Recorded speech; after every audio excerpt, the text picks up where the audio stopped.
Good afternoon, YouTube, and welcome back once again to Phatkat Collections. Got another great watch for you guys today, and this is one by Schild. Now, this is another, to the best of my knowledge, Dartmouth brand. I say that because Dartmouth is my brand, and they're the ones who sent me this.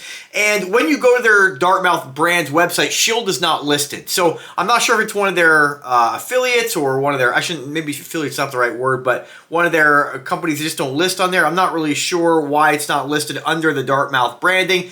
But to the best of my knowledge, it is, right? And so Schild is what you'd consider like a Swiss-made watch company, right? So a little bit about Schild. So Schild is a, basically, this brand is reviving the legacy of the Schild brothers. They were renowned Swiss watchmakers since the late 1890s. And the brand celebrates basically their innovation and precision in movement manufacturing.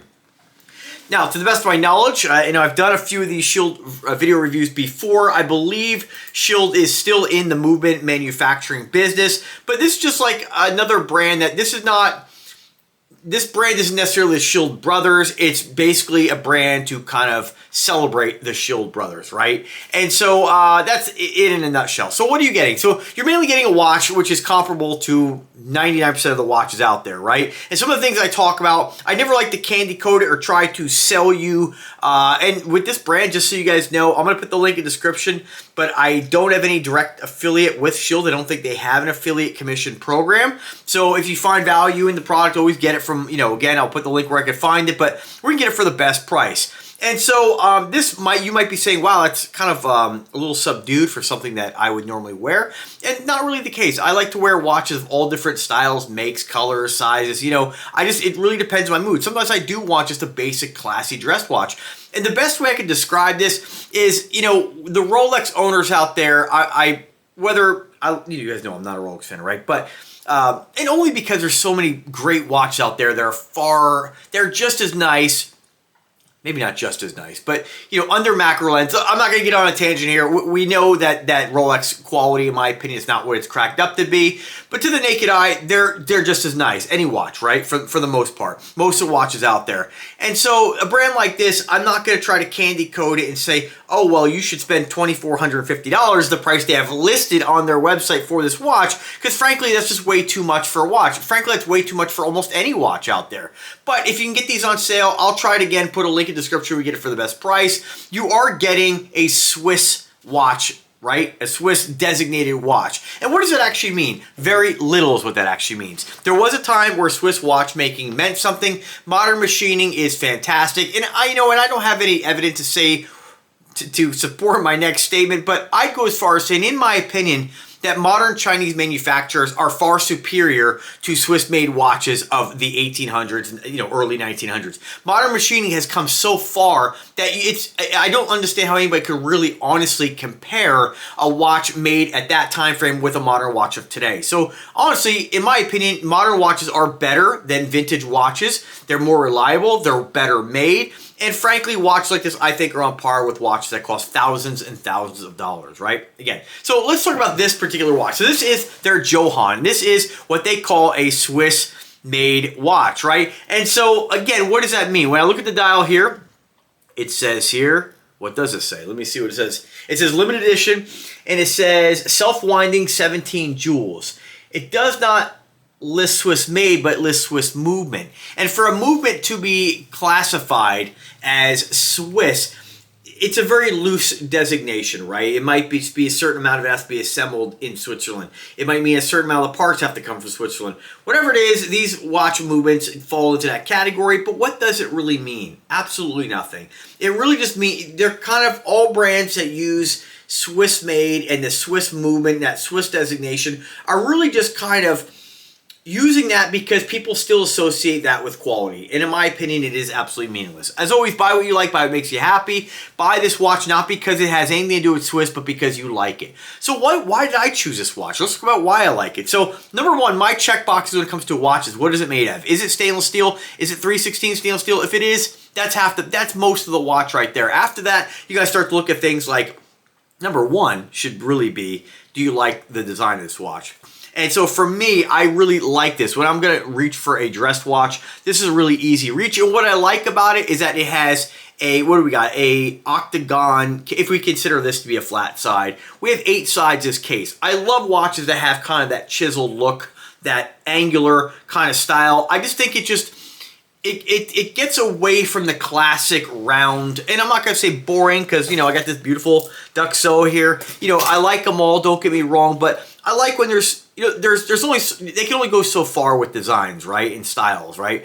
I mean, at some point, you don't want to make a watch like shaped like an hourglass, right? I'm sure somebody does make something like that, but yeah, what my point is, you don't have to necessarily just be different for a watch to be cool.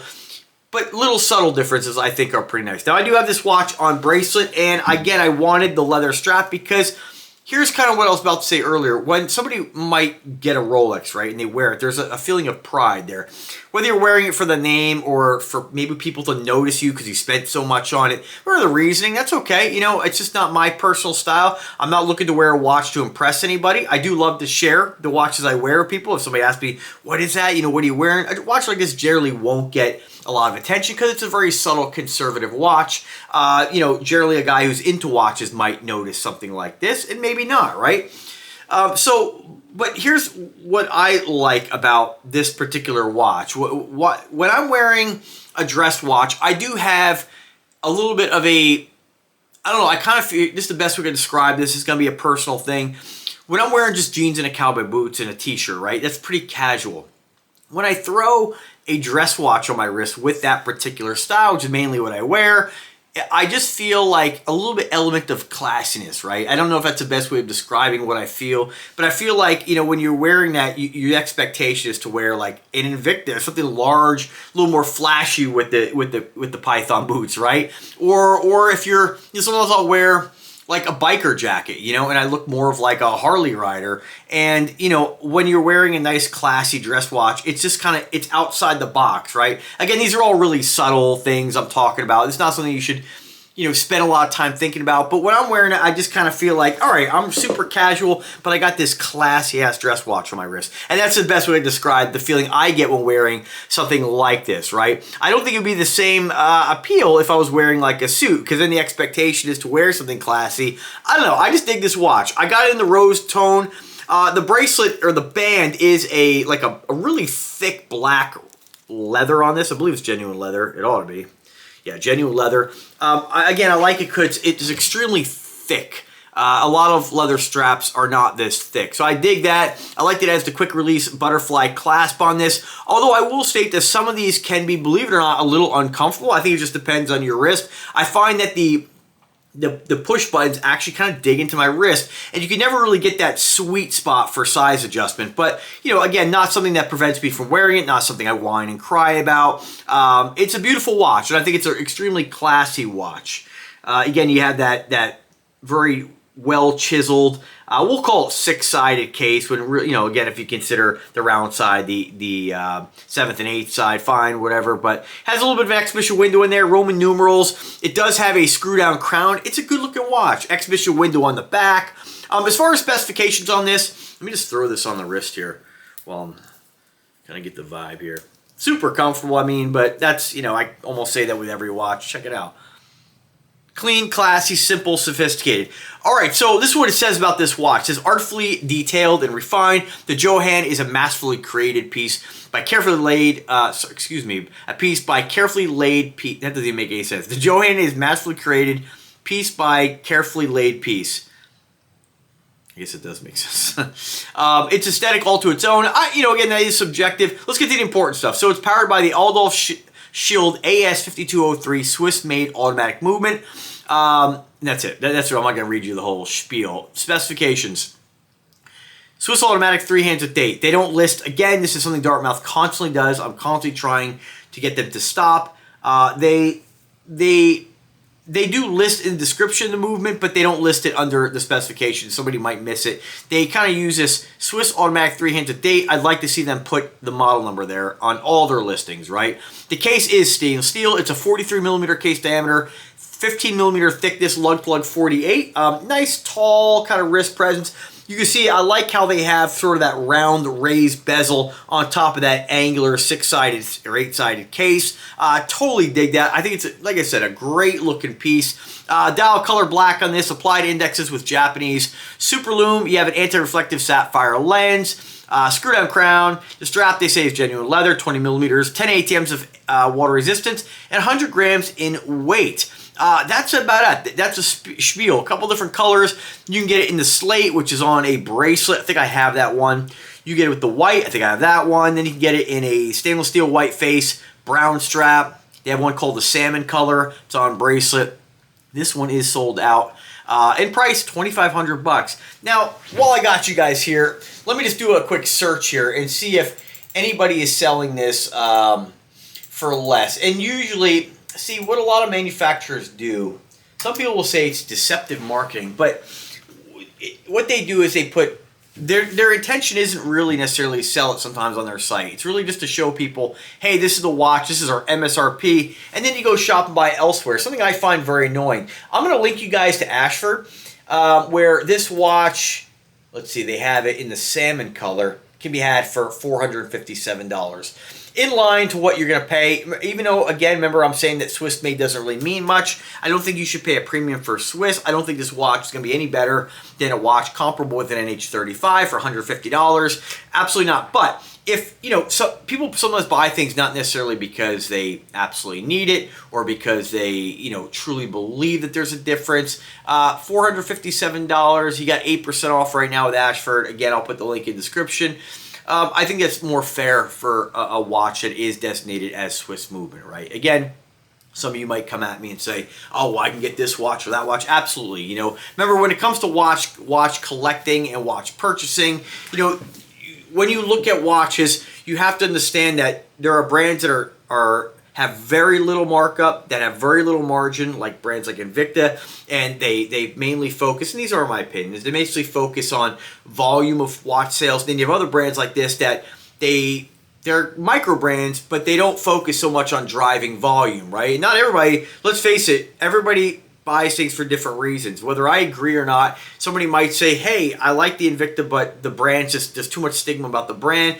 I don't want to wear that. I feel embarrassed wearing the brand, or that could be said with any brand for that matter. They might want to get something that is kind of falling into that Swiss made, again, loosely designation there, where they could tell their friends, hey, I'm wearing a Schild.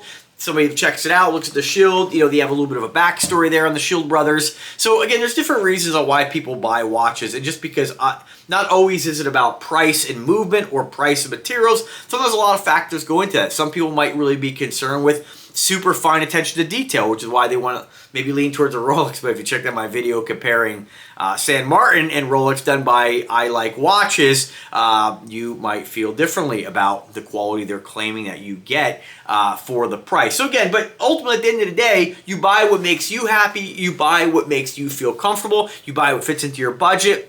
That's really all that matters. But great piece. I still enjoy sharing them with you guys. This watch I have worn quite a bit. Definitely like the basic simpleness of it. I like the rose gold, and I'm not really too much of a rose gold fan. I don't have a lot of rose gold in my collection, but every now and then I think it looks great on this, and this is, I think, my favorite model. Even though I have it on bracelet, I just like the classiness of this basic dress watch. So that's it, folks. Let me know if I can help in any way. As always, links are in the description. I'm going to put Ashford or wherever else I can find it for a better price. If you have any questions whatsoever, you need a little more clarification, let me know. I can get you an answer. As always, folks, have a fantastic new year and take care.